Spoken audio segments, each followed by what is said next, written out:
Good morning, students. Myself, Dr. Sunita Kshatriya, Assistant Professor, St. Thomas College, Bhilai. आज जो है मैं आपके सामने टैक्स डिडक्टेड एट सोर्स ये वाला टॉपिक हम डिस्कस करेंगे। ये जो है वो एमकॉम सेकेंड सेमेस्टर का जो लास्ट वाला यूनिट है, 5th यूनिट है, उसमें TDS, tax deducted at source, tax collected at source और एडवांस पेमेंट ऑफ टैक्स, ये 3 टॉपिक है। उसमें से आज जो है मैं आपके सामने टैक्स डिडक्शन एट सोर्स मतलब कि TDS के बारे में जो है वो डिस्कस करेंगे हम लोग। जैसे कि आप लोग को पहले ही पता है कि हम अपने इनकम के ऊपर टैक्स देते हैं, हम अपने इनकम के ऊपर टैक्स देते हैं, इनकम के ऊपर हम अपने टैक्स देते हैं। जनरली हमने ये पढ़ा है कि हम जो भी इनकम प्रीवियस ईयर में अर्न करते हैं उसका टैक्स जो है वो हम असेसमेंट ईयर में पे करते हैं। मतलब प्रीवियस ईयर का जो भी इनकम आप जनरेट करोगे उसका टैक्स लायबिलिटी आपको असेसमेंट ईयर में पे करना है। लेकिन उससे होता क्या है कि साल भर का पूरा टैक्स लायबिलिटी जो है हमको असेसमेंट ईयर में देने से हमको एक तो सबसे पहली बड़ी बात है कि हमको बर्डन होता है, बहुत सारा अमाउंट हमको एक साथ जो है वो गवर्नमेंट को देना पड़ता है। दूसरी बात है कि मान लीजिए कोई एसएससी जो है वो इनकम जनरेट किया उसने प्रीवियस ईयर में और असेसमेंट ईयर में उसने अपनी ITR फाइल ही नहीं की, गवर्नमेंट को उसने कुछ पैसे ही नहीं दिए, तो ऐसे बहुत सारे टैक्स एविएशंस होते हैं। उसकी वजह से गवर्नमेंट ने इनकम टैक्स को पे करने के अलग अलग बेस बना करके रखा है, जिससे ये फ़ायदा होता है कि गवर्नमेंट को धीरे धीरे थोड़ा टैक्स जो है वो हमेशा मिलते रहता है बीच बीच में, और उससे हमको काफ़ी सारा फ़ायदा भी होता है। तो हम ये यहाँ पर हम अभी डिस्कस करेंगे base of income tax. Base of income tax को हमने 4 पार्ट्स में डिवाइड किया है। सबसे पहला है TDS, tax deduction at source. दूसरा है TCS, tax collection at source. तीसरा है सेल्फ असेसमेंट और चौथा है एडवांस टैक्स। ये 4 जो है वेज है इनकम टैक्स को कलेक्ट करने का। एडवांस टैक्स का मतलब ये होता है कि जैसे फॉर एग्जांपल हमारा जो इनकम के सोर्सेज हैं, इनकम के सोर्सेज क्या हैं? Income from salaries, income from house property, income from business and profession, income from capital gains, income from other source. तो ये इसमें से जिस इनकम को आप एस्टिमेट कर सकते हो, मतलब कि जो आपका एस्टिमेटेड इनकम है, जैसे कि फॉर एग्जांपल आपका एस्टिमेटेड इनकम जो है आपका बिजनेस हो सकता है, प्रोफेशन हो सकता है, वहाँ के इनकम को आप साल भर में जो है वो एस्टिमेट कर सकते हो कि भाई हाँ मैं साल भर में इतना इनकम कमा लूँगा। तो उसमें हमारा इनकम टैक्स अथॉरिटी ने नियम बना करके रखा है कि जो एस्टिमेटेड इनकम है उसको आपको अपने प्रीवियस ईयर में ही 15 जून को आपको उसमें का 15% टैक्स दे देना है आपके एस्टिमेटेड इनकम का। फिर अगेन 15 सितंबर को आपको उसका 30% टैक्स दे देना है। फिर अगेन आपको 15 दिसंबर को जो है वो 30% टैक्स देना है, और फिर उसके बाद 15 मार्च को आपको जो है वो उसका 25% जो है वो टैक्स देना है। तो ये जो मतलब इस तरीके से जो हम इनकम टैक्स गवर्नमेंट को देते हैं उसको हम बोलते हैं एडवांस टैक्स। और इसका जो टोटल फिगर आता है, आप इसको पूरा टोटल करोगे तो इसका मतलब ये पूरा 100% टैक्स आप जो है वो 15 मार्च तक के पे कर देते हो अपने गवर्नमेंट को। तो ये एक तरीका है इनकम टैक्स को पे करने का, जिसको हम बोलेंगे एडवांस टैक्स। तो this is one of the way of paying the income tax. याद रखिएगा कि ये खाली एस्टिमेटेड इनकम पे ही हम एडवांस टैक्स पे करते हैं।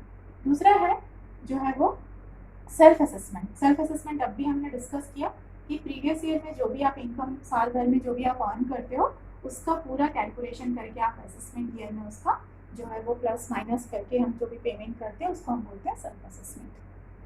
TDS, tax deduction at source. इसका सबसे इम्पोर्टेंट है कि हम ये बोल सकते हैं कि पे एज यू अर्न, मतलब जैसे जैसे आप इनकम कमा रहे हो तुरंत वैसे आपको उसका इनकम टैक्स पे करना है। जैसे कि for example income tax TDS भरने की TDS जिस पे हम लगाते हैं, मतलब कौन से इनकम्स पे TDS लगता है उसको हम 2 तरीके से डिवाइड कर लेते हैं। टीडीएस।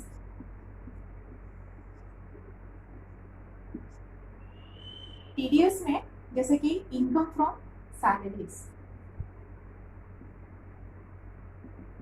इनकम फ्रॉम सैलरीज, और दूसरा है अदर इनकम्स। हमने इसको दो अलग अलग कैटेगरी पे डिवाइड कर दिया। Other incomes, income from salaries मतलब जैसे जहाँ पर आप कहीं पर काम कर रहे हो, आपका एम्प्लॉयर और एम्प्लॉय का रिलेशनशिप है, और कहीं किसी भी आप कंपनी में काम कर रहे हो, वो आपको तनख्वाह दे रहा है, तो उस पर जो जैसे फर्स्ट मंथ का आपको सैलरी मिला, उसमें वो जो भी आपकी इनकम का टैक्स बनेगा उसको काट करके जो है वो आपको तनख्वाह देगा। तो उस तरीके का जो मतलब पे एज यू अर्न वाला जो तरीका है इनकम फ्रॉम सैलरीज में हम लोग टीडीएस लगाते हैं। जो दूसरी और इनकम्स है, अदर इनकम्स में हम ये कह सकते हैं कि इन्वेस्टमेंटल इनकम्स, जैसे कि आपने अपना एक बैंक अकाउंट खोल के रखा है, वहाँ पर आपका सेविंग अकाउंट में आपको इंटरेस्ट मिल रहा है, एफडीज पे आपको जो है वो इंटरेस्ट मिल रहा है, तो उन पे जो टीडीएस कटता है वो जो है वो अदर इनकम्स के इसमें आ जाएगा। इसके अलावा भी जैसे कि फॉर एग्जांपल आपका कमीशन इनकम, कंसल्टेंसी फीस, या फिर आपने जो है अपने प्लांट एंड मशीनरी को किराए पे दिया हुआ है, या फिर आप अपने लैंड एंड बिल्डिंग को किराए पे दिया हुआ, ये सारे इनकम्स पे जो टीडीएस कटता है, जो टैक्स हम देते हैं, उसको हम अदर इनकम्स की कैटेगरी में डाल देते हैं। अब नेक्स्ट आते हैं टैक्स कलेक्शन एट सोर्स। क्या होता है टीसीएस? टीसीएस मतलब ये होता है कि आपने अगर किसी को पेमेंट किया, मतलब किसी को आप पे कर रहे हो, तो पेमेंट करने से पहले उसकी इनकम पे जो हम टैक्स जो है वो कलेक्ट करके और फिर हम गवर्नमेंट को देते हैं, उसको हम बोलते हैं टीसीएस। एक छोटा सा एग्जांपल लेके हम टीडीएस और टीसीएस में जो है वो डिफ्रेंशिएट कर लेते हैं। जैसे मान लीजिए मिस्टर ए है और ये है मिस्टर बी। यहाँ पर ये गुड्स एंड सर्विसेज जो है वो का बिजनेस हो रहा है, मतलब मिस्टर ए जो है वो मिस्टर बी को कुछ गुड्स एंड सर्विसेज उसने सप्लाई किया, और मिस्टर बी जो है उस गुड्स एंड सर्विसेज के बदले में इसको पेमेंट किया। मान लीजिए मिस्टर ए जो है जब इसको गुड्स एंड सर्विसेज जो है वो सप्लाई कर रहा है, सप्लाई करने से पहले जो भी इनकम पे उसके जो भी इनकम अर्न करेगा, उस पर जो भी टैक्स वो डिडक्ट करेगा, तो हम उसको बोलेंगे टीडीएस। और मिस्टर बी जो है, मान लीजिए इसको पे करने से पहले इसी के इनकम पे अगर इसने टैक्स कलेक्ट किया और फिर गवर्नमेंट को दे रहा है, तो वो टीसीएस हो जाएगा। कहने का मतलब ये है कि एक सिंपल तरीका है कि गुड्स एंड सर्विसेज आपने बेचा, इसके इनकम पे आपने जो भी कलेक्शन किया है वो टीडीएस है, और इसको पे करने से पहले अगर आपने इसके इनकम पे कुछ टैक्स कलेक्ट किया है, तो वो आपका टीसीएस हो जाएगा।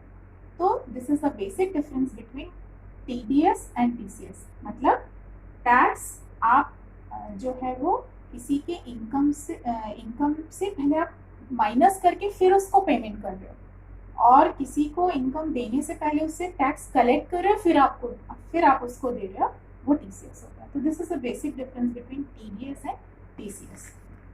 यहाँ पर हम जो है वो basically tax deduction at source पढ़ रहे हैं।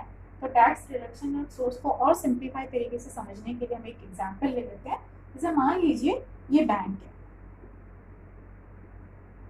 बैंक जो है, बैंक में जैसे मान लीजिए मिस्टर अमित है।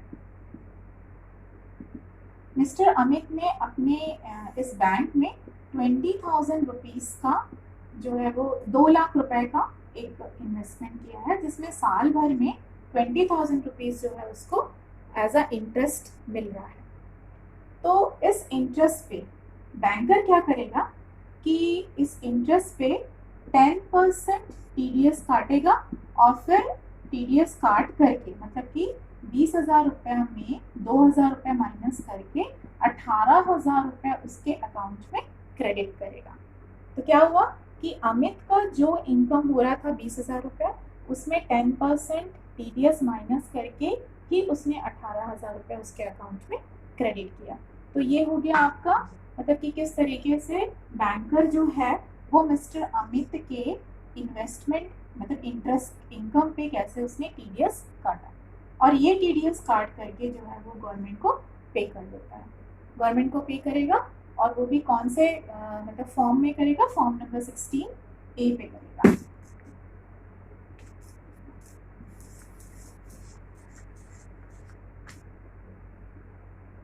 Form number 16A। जब बैंकर ने मिस्टर अमित का टीडीएस काटा तो उसका डिक्लेरेशन वो फॉर्म नंबर 16A पे डिक्लेयर करेगा, जो कि हमारे ट्रेसेस पोर्टल पे शो होता है। गवर्नमेंट का एक साइट है ट्रेसेस पोर्टल, उस पे फॉर्म नंबर 16A है, जिसको बैंकर ने जो है इसको फिलअप करके मिस्टर अमित का टीडीएस जो है वो फिलअप किया। अब नेक्स्ट आते हैं form number 16। Form number 16 generally जो है वो सैलरीड इनकम पर जो है वो फिलअप किया जाता है। जैसे कि एक एम्प्लॉयर है और एम्प्लॉयर अगर अपने एम्प्लॉय को सैलरी दे रहा है और सैलरी देने के पहले उसने उसके टीडीएस काटा, तो वो जो है उसका डिक्लेरेशन किस पे करेगा, फॉर्म नंबर 16 पे करेगा। फॉर्म नंबर 16 जनरली जो है वो 2 पार्ट्स में होता है, पार्ट ए और दूसरा है पार्ट बी। पार्ट ए में हम जनरली जो है जितना टीडीएस हम अपने एम्प्लॉय का काटते हैं उसको शो करते हैं। पार्ट ए में हम क्या कर रहे हैं कि जितना आप सैलरी से जितना भी आप टीडीएस काट रहे हो उसको आप पार्ट नंबर ए में शो करोगे, और पार्ट नंबर बी में आपने उसको क्या क्या सैलरी दिया है उसका डिस्क्रिप्शन आपको पार्ट बी में करना है। जैसे कि फॉर एग्जांपल आपने सैलरी बेसिक पे दिया, उसको अलाउंसेस दिया, कमीशन दिया, या फिर जितने भी आपके परकोसाइट्स हैं, एचआरए हो सकता है, जितने भी आपके अलाउंसेस हैं, वो सारा चीज़ किस तरीके से उसका इनकम है, वो सारे जो डिक्लेरेशन होगा वो पार्ट नंबर बी में होगा। और इसी पार्ट बी का जो डिक्लेरेशन होगा उसके बेसिस में जो टीडीएस कलेक्ट होगा उसका डिक्लेरेशन आप पार्ट नंबर ए में करोगे। तो इसका मतलब ये हो रहा है कि जब हम किसी का भी टीडीएस काटते हैं तो उसको हम 2 फॉर्म्स में फिलअप करते हैं। अगर बैंकर मतलब कि अगर आपका कोई इन्वेस्टमेंटल इनकम है तो उसके लिए आपको फॉर्म नंबर 16A फिलअप करना पड़ेगा, और अगर आप सैलरीड इनकम पे अगर टीडीएस काट रहे हो तो फॉर्म नंबर 16 आपको फिलअप करना पड़ेगा, जिसमें 2 पार्ट्स में उसको हमने डिवाइड किया हुआ है। तो दिस इज़ ऑल अबाउट। लेकिन सबसे इम्पॉर्टेंट चीज़ ये होता है कि फॉर्म नंबर 16A और फॉर्म नंबर 16 ये दोनों ही चीज़ जो है, फॉर्म नंबर 16 जो होगा आपका एम्प्लॉयर जो है उसको इशू करेगा, आपका एम्प्लॉयर आपको इशू करेगा। डायरेक्टली आप ट्रेसेस पोर्टल में जाकर के उसको नहीं देख सकते हो। ट्रेसेस पोर्टल में अगर आपको पता करना है कि मेरा कितना टीडीएस कटा है तो उसके लिए आपको फॉर्म नंबर 26AS जो है वो देखना पड़ेगा, form number 26AS। Overall traces portal में आपके पास में 3 तरीके का फॉर्म होता है, form number 16A, form number 16 और form number 26AS। Form number 16A हमारे इन्वेस्टमेंटल इनकम के डिक्लेरेशन के लिए होता है, फॉर्म नंबर 16 जो है वो सैलरीड इनकम के लिए होता है, और फॉर्म नंबर 26AS जो है वो हमारे लिए होता है जो जिसका भी टीडीएस कटा है वो ट्रेसेस पोर्टल में जाएगा और फॉर्म नंबर 26AS को खोलेगा तो उसको सारे डिटेल्स दिखाई दे देंगे कि उसका कितना कितना जो है वो टीडीएस कटा हुआ है। तो दिस इज़ द वे। तो टीडीएस का हमने क्या मतलब समझा कि टीडीएस जो है एज यू अर्न यू पे, ये वाला कॉन्सेप्ट टीडीएस का है। शॉर्ट में हम उसको ये बोल सकते हैं कि जैसे जैसे आप इनकम अर्न करते हैं वैसे वैसे आप अपनी गवर्नमेंट को टैक्स देते जाओगे तो गवर्नमेंट की रेवेन्यू भी जनरेट होगी, और उससे जो है वो इकोनॉमी में जो है हमारे इंफ्रास्ट्रक्चर डेवलपमेंट या जो भी काम गवर्नमेंट अपने इनकम से करता है उसका स्मूथ कंडक्ट हो जाता है, यही है। तो नेक्स्ट है कि जैसे हमने देखा कि टीडीएस को हमने 2 तरीके से डिवाइड किया था कि सैलरीड के लिए सैलरी पे हम लोग अलग टीडीएस काटते हैं और उसका अलग तरीका होता है, और दूसरा है कि हमारा अदर इनकम्स में हमने क्या क्या देखा है। अदर इनकम्स में का एक डिटेल्स मैं आपको बता देती हूँ कि जनरली हम लोग किस पे कितना परसेंटेज काटते हैं। सबसे पहले देखिए अदर इनकम्स को हम जो है कॉमन जो ज़्यादा यूज़ होता है, जैसे कि फॉर एग्जांपल पहला है इंटरेस्ट। अगर आपका कोई एफडी है और उस पर आप साल भर में एनुअली अगर आप 10,000 रुपये से ज़्यादा अगर आप इनकम जनरेट कर रहे हो तो उस पर आपको 10% का टैक्स कटेगा। This is a tax rate. Second आ जाते हैं कमीशन। अगर आपको कहीं से कमीशन मिल रहा है तो अगर आपका कमीशन इनकम 5,000 रुपये से एक्सेस है तो आपको जो है वो 5% टैक्स देना पड़ेगा, मतलब सॉरी 5% TDS देना होगा। तीसरा है rent from plant and machinery. अगर आपका साल भर का इनकम 1,80,000 रुपये से ज़्यादा है तो आपको जो है वो 2% का टैक्स देना है। और फोर्थ है rent from land and building. इसका भी अगर इनकम आपका 1,80,000 से ज़्यादा एक्सीड हो रहा है तो आपको जो है वो 10% का जो है वो टैक्स जो है TDS इसमें कटेगा। तो ये बहुत ही कॉमन सी चीज़ें हैं जो ज़्यादातर हमारा यूज़ होता है TDS के लिए, कि interest, commission, rent from plant and machinery, rent from land and building, 10%, 5%, 2% and 10%. तो these are some important rates for the assessment year 1920 में हमारे ये रेट्स है जिसके थ्रू हम जो है वो TDS काटते हैं। तो ओवरऑल मुझे ये लग रहा है कि आपको TDS समझ में आया होगा। तो this is just a way of income tax. Income tax को कलेक्ट करने का एक तरीका है ये, और जिससे हमको हमारी गवर्नमेंट को धीरे धीरे जो है वो एक रेवेन्यू जनरेट हो जाता है, और हमारे लिए भी काफ़ी इम्पॉर्टेंट ये हो जाता है कि हाँ हर महीने थोड़ा थोड़ा टैक्स अगर पे करते हैं तो असेसमेंट ईयर में हमारा जो है वो हमको बहुत ज़्यादा बर्डन नहीं होता है। नेक्स्ट है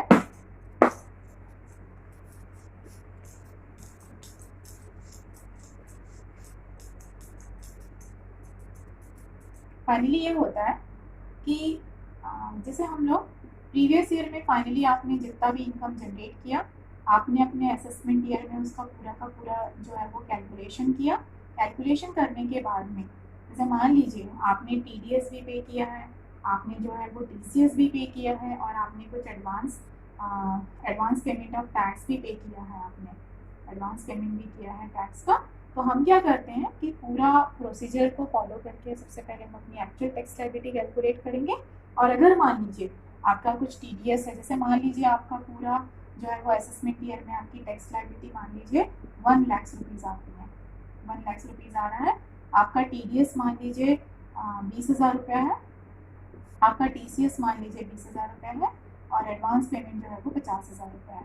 तो इसका मतलब आपने ऑलरेडी गवर्नमेंट को जो है वो 90,000 रुपये दे दिया है। तो हम क्या करेंगे कि 1 लाख में से 90,000 रुपये को माइनस कर देंगे, तो बैलेंस जो है वो आपको 10,000 रुपये ही नेट पेएबल होगा। मतलब कि आपको फाइनली जो है वो आपकी जो टैक्स लायबिलिटी होगी वो आपको 10,000 रुपये ही पेमेंट करना होगा। एक और एग्जाम्पल ले लेते हैं। मान लीजिए यहाँ पर आपका TDS जो है वो 40,000 रुपये आता है, 40,000, तो इसका टोटल कितना हो जाएगा 1,10,000।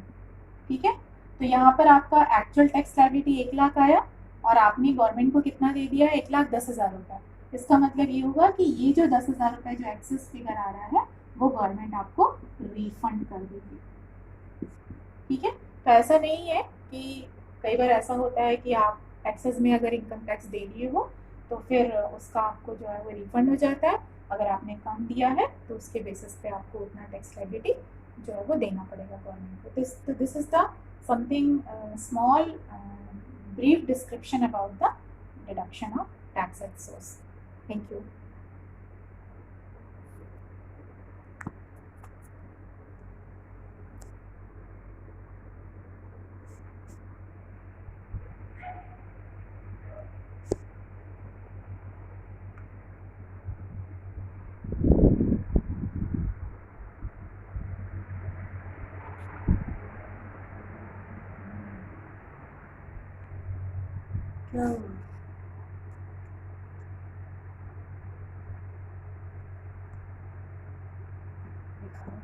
छोड़ दो।